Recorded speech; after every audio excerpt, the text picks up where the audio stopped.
Hello friends, welcome back to Class for All, Standard 10th Science, chapter number 10, Light, Reflection and Refraction. And this is the second video lecture of the chapter. So without wasting much of your time, let us start. Spherical mirrors. Mirrors whose reflecting surfaces are spherical are called spherical mirrors. जो mirror जिसकी reflecting surface यानी जो surface reflect करेगी वो surface अगर spherical है तो उसको स्फेरिकल मिरर बोलेंगे. Now it is made from sphere.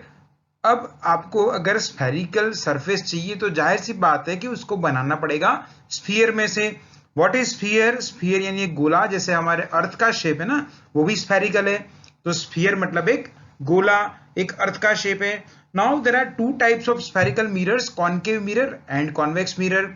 आगे हम देखेंगे कि स्फीयर में से कैसे हम स्फेरिकल मिरर को बना रहे हैं, राइट.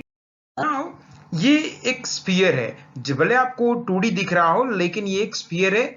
और ये स्फीयर को हमको कट करना है ये लाइन के along this line I have to cut this. आपको ये लाइन के अलोंग कट करना है. जब आप उसको कट करोगे तो ये दो हिस्सों में डिवाइड हो जाएगा, एक ये बड़ा वाला हिस्सा और ये छोटा वाला हिस्सा. नाउ दिस जो बड़ा वाला पार्ट है ना, so discard this part and this smaller part, ये पार्ट को यूज करना है. So use this part for making spherical mirror. Okay, after that ये जो अपने छोटा सा पार्ट जो लिया वो ऐसे कुछ बनेगा.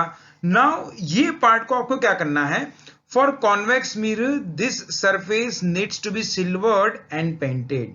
यस, अगर आपको कॉन्वेक्स मिरर बनाना है, अगर आपको कॉन्वेक्स मिरर बनाना है तो this surface needs to be silvered and painted.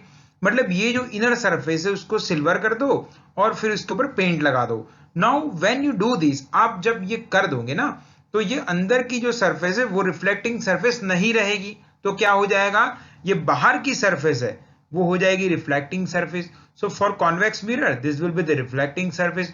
और जब बाहर की सरफेस रिफ्लेक्टिंग हो जाएगी तो उसको बोलेंगे convex mirror.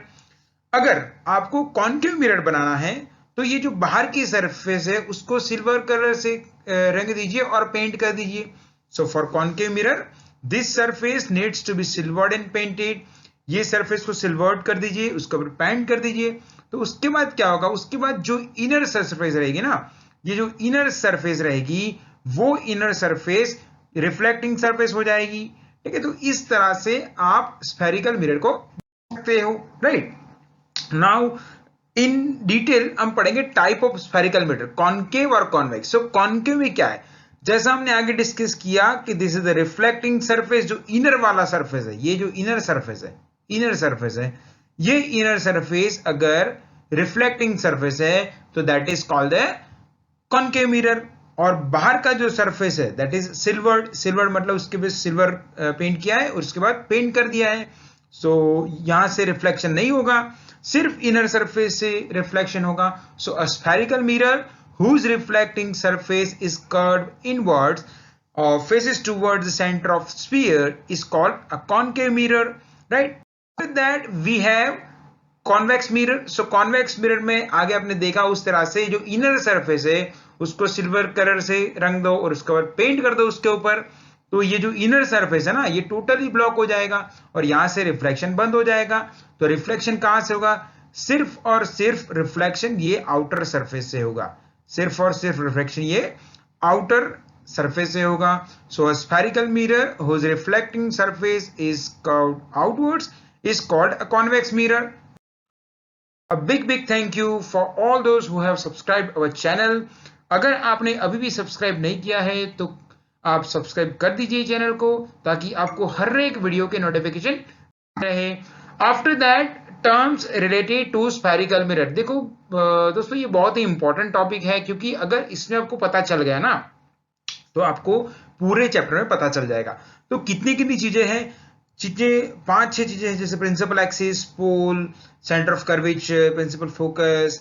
So one by one हम डिस्कस करेंगे सारी की सारी चीजों को. सबसे पहले pole means the mid point of a spherical mirror. ये जो स्फेरिकल मिरर है दिस इज कॉनकेव मिरर और ये जो है अपना कॉन्वेक्स मिरर, ये जो स्फेरिकल मिरर है उसका mid point that is the pole, and the pole is usually represented by letter capital P. So ये है पॉल, ये है पॉल, और रेड कलर से राउंड करके भी आपको बताया है, तो ये पॉल हुआ। और आप ऐसे भी बोल सकते हो कि जो मिरर का, जो स्फेरिकल मिरर का सेंटर है और जिसमें से प्रिंसिपल एक्सिस पास हो रहा है, दूसरे डेफिनेशन ऐसे भी बोल सकते हैं कि जिसमें से प्रिंसिपल एक्सिस पास हो रहा है, that we have centre of curvature. Centre of curvature मतलब अगर मैं सिंपल लैंग्वेज में बोलूं ना, तो ये जो स्फेरिकल मिरर आपने जिस स्फीयर में से बनाया है वो स्फीयर का सेंटर जो होगा ना, क्योंकि स्फीयर है मतलब वो प्योर सर्कल जैसी फिगर है, तो उसका सेंटर रहेगा वहां पे। तो जो सेंटर वो स्फीयर का है that is actually centre of curvature. Definition में है the centre of sphere from which spherical mirror is made, it is represented by letter capital C. The center of curvature is not a part of the mirror. Mirror के ऊपर का part नहीं है। देखिए, क्या ये मिरर के ऊपर का पार्ट है क्या? नहीं, मिरर के ऊपर तो सिर्फ पॉल है और कोई पार्ट नहीं है, राइट? सो ये मिरर का ऊपर का पार्ट नहीं है। Centre of curvature lies somewhere over here, यहां पे बनता है, देखो यहां पे बनता है, राइट? और यहां पे बनता है, राइट? ये दोनों कॉनकेव कॉन्वेक्स मिरर बताए हैं, right? Now it lies outside the reflecting surface, reflecting surface से दूर पड़ता है, और वो तो सेंटर ऑफ कर्वेचर है, मतलब सर्कल का सेंटर, तो वो तो रिफ्लेक्टिंग सरफेस से दूर ही रहता है। Now the centre of curvature of a concave mirror lies in front of it, उसके आगे रहता है। However it lies behind the mirror in case of a convex mirror. So centre of curvature is nothing but जिस sphere में से आपने spherical mirror को बनाया है वो स्फीयर का centre. After that we have the radius of curvature. Radius of curvature is nothing but the distance between the pole and the center of curvature.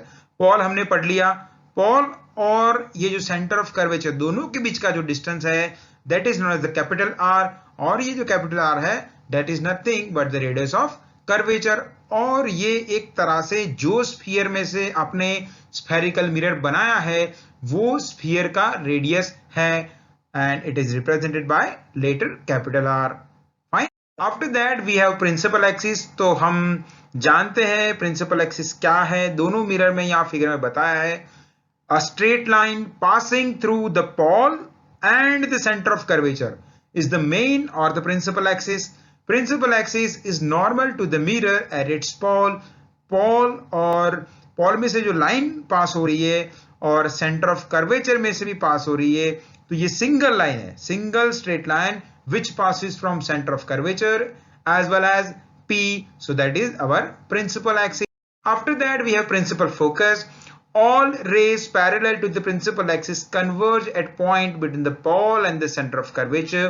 This point is called as the focal point or focus. The principal focus is represented by the letter F.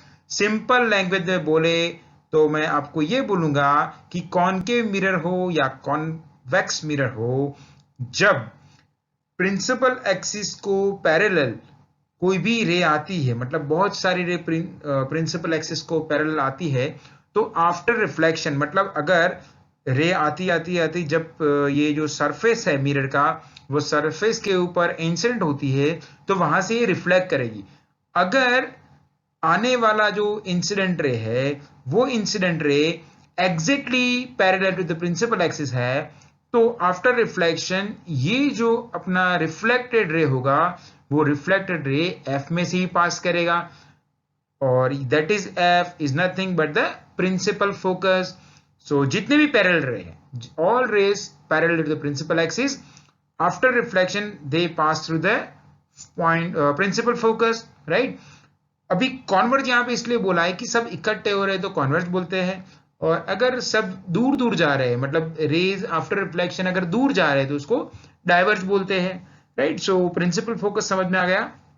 एक और important चीज यहाँ पे ये समझनी है कि pole और सेंटर ऑफ कर्वेचर के मिडल में रहता है principal focus. Centre of curvature और पॉल दोनों के एग्जिट मिडल में रहता है प्रिंसिपल फोकस।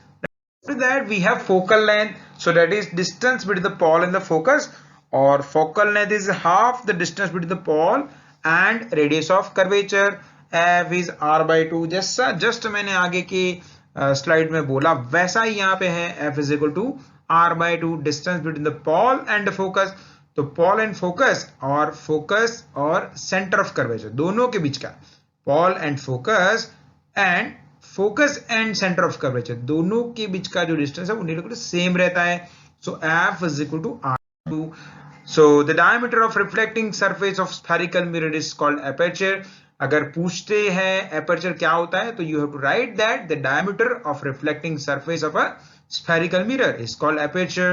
और terms are really very important to study to understand image formation. Example, इतने जो टर्म है जो आज हमने सीखे वो सारे के सारे बहुत ही इंपॉर्टेंट है, तो इसको बहुत अच्छे से याद कर लीजिएगा क्योंकि सम्स में इंपॉर्टेंट रहेगा, एज वेल एज अगर आगे जैसे image formation by concave mirror, by convex mirror, ये भी जब आप समझोगे तो आपको ये बहुत ही इंपॉर्टेंट रहेगा।